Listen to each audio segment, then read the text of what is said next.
So last month I made a remix to Lean On by Major Lazer. You know that song from like 10 years ago? And in just a few weeks, it has almost 30,000 views, which is crazy to think about. So I decided to break down how I made this remix, pretty much my creative decisions, production decisions, and also some mixing tools and techniques that kept my track interesting for almost 30,000 people. So without further ado, let's open the project and let's get to it. Welcome to the project. With every single remix, the way that I start is stretching the vocal to around 125 BPM. That way I know it's gonna sound okay at a faster or slower tempo, at a dance tempo. What I also like to do is add a kickstart plugin. That way it'll imitate the kick, and I kind of want to assess the danceability of the remix. So this is how I started this. All around, the wind blows, we would only hold on to let go. So that sounded okay. My next step after that was listening to this very iconic vocal chop situation, which I believe I had to extract the vocals from because the stem included the chords as well. And I knew that I wanted something housey, something repetitive, and something honestly easy to make. I chopped up one of these vowels here and I put them in the offbeat right after the tags, so it sounds a little something like this. All we need is somebody to lean on.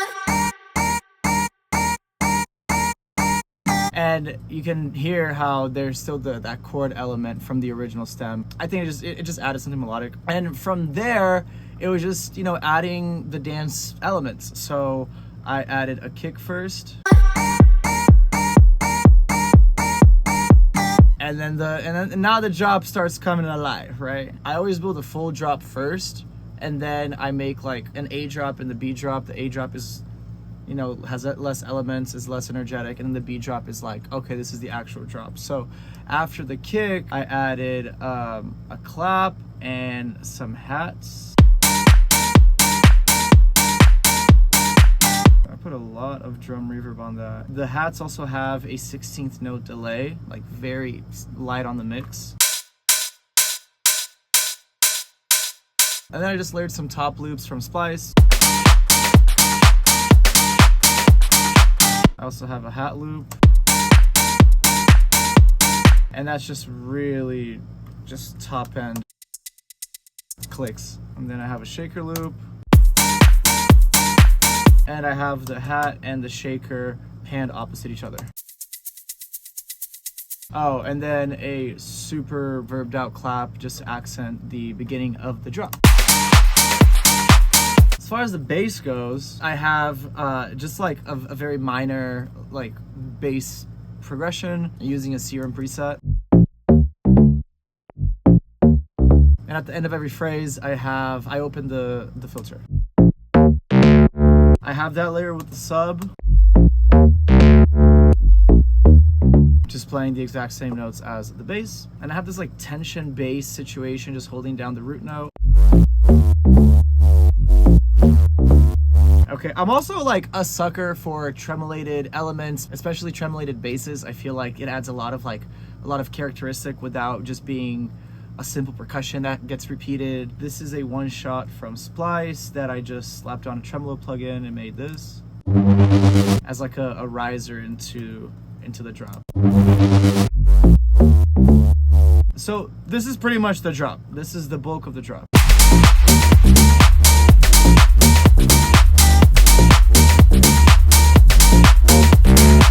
But then there's also little melodic ear candy, and I'm talking about these guys.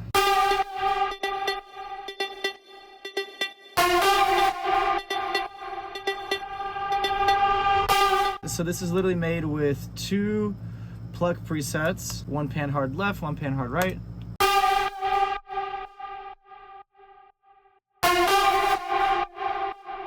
They're being processed the exact same way, and they're being sent to a gigantic reverb send. I like to do tension notes with strings. In this song I have a tension bass, but I also wanted to do a tension pluck, which is just a pluck playing the note, the root note. This reverse here is this note bounced and reversed. Oh, we have more. Oh, more plucks. Okay, the marimbas. There we go. So these plucks up here are super high frequency. And then these are more low frequencies. This is just playing 16th notes. This is playing a 16th note. This is playing more of a da-da-da, da-da-da, da-da-da, something more like syncopated. And then this other marimba here is playing the exact same rhythm as this guy. Okay, it has one extra hit each phrase. And then as far as effects, super simple, stock downlifter from whatever pack you have, probably the exact same downlifter. And then after it's all said and done, we have this white noise. After it's all said and done, we have this white noise riser.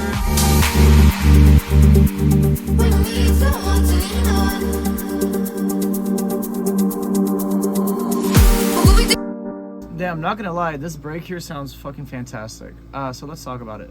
This break, after everything in the drop, happened, who do I filter out? Let's see. Lots of automations in this project. Okay, so I filter out the high end of the basses. So I close the filter as the drop is approaching its end.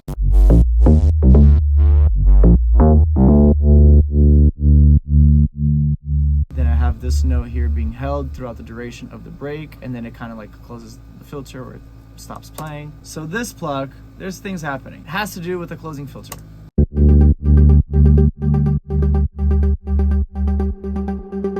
Okay. I like to do this every time I can, which is inserting a EQ plugin, a filtering plugin, and then after that, a reverb plugin. So that way you get the effect of like the closing filter, but since the reverb is post filter, you get a big lush washout without crowding the mix or without being too much. I don't know, you just listen to it, I think it works. And then the break is just these plucks, yeah, it's just these plucks with the chords from the intro, chords from the first verse, which sound like this. Just G minor chord, that's what it's holding. Opening the filter. And then this is my progression. I probably use Alicia's keys in every single project. Just a nice sounding piano. And then I have it layered with this. More movement. And then I have a pad. Together. Strong as the waves roll over when the nights are long, longing for you to come. The kick stayed, the top loop, yeah, the shaker and the hat loop never stopped. They literally kept going from the break, from the end of the drop to the second verse. The kick is the low pass kick. I have two channels. I have the main kick. Oh, in this situation, I have a top kick as well. I didn't know that. And then I have a low pass kick. All right, now the buildup. So the chorus of a pop song is a buildup of an EDM song. That's just how it is. I didn't make it up. I just followed the rules. And once the chorus hit, aka the buildup, I do have these. So this is what it sounds like. I love tonal vocal shot, reverb, like just tonal transition effects. This thing right here I absolutely love. And I purposely left it super high in the mix just because I thought it was cool. So this is the transition. This means we have landed in the chorus.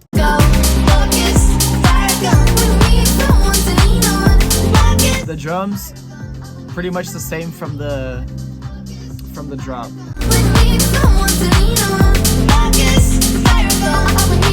Riser. So I lied to you, the chorus in this case was not the buildup. I had a designated buildup for that. I listened to the original song and I kept the same chord rhythm because I didn't want to overstimulate the listener, and also it was easier on me. These are 3 separate pluck presets.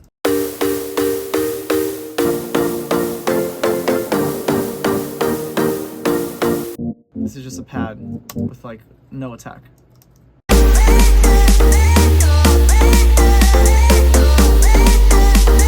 I made the snare build.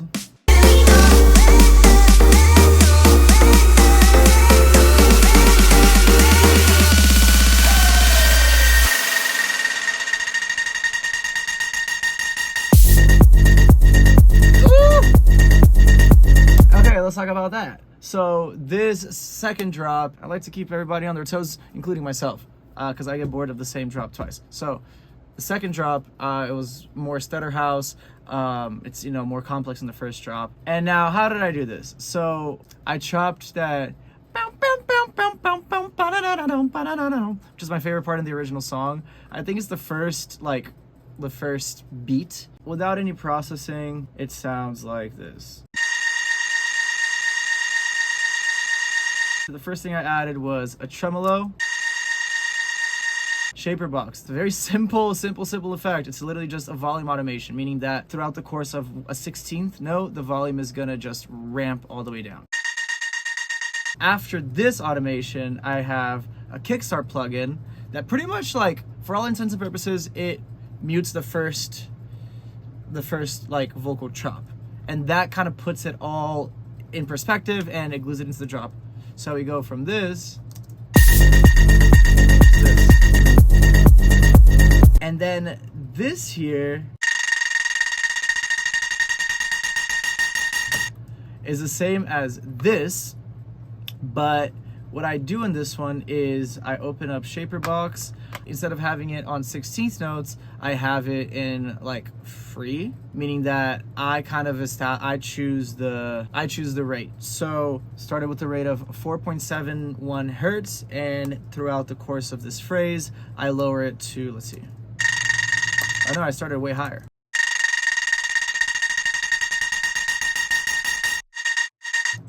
I also have an automation, it's increasing the drive. So it just sounds more distorted as it goes.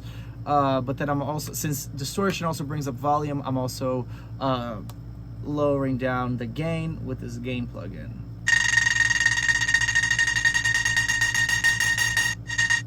Drop 2 has the same elements as drop 1. However, I did change the basses. I think I added one more bass. Let's see. I have 2 different basses on this drop 2A, let's call it. And also the pattern is totally different. The first one was bum bum bum ba-dum, bum bum bum ba-dum. Since this is stutter house, I kind of wanted to keep it in that like 16th note grid. So I have the vocal chop going, and the basses just copy that. This is just trash by itself, but with everybody together, what's up?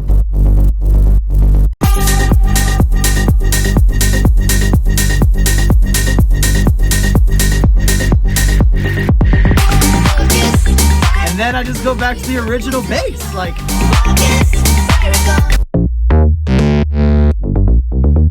And this is just playing more notes. You know, energy is at 1000 right now, and so I just, you know, copied the MIDI information, but I just have more notes.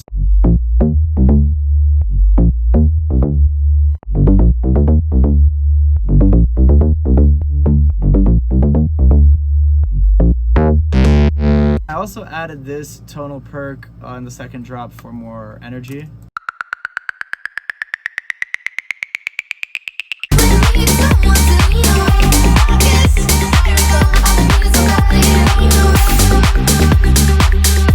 I have a vocal reverb throw.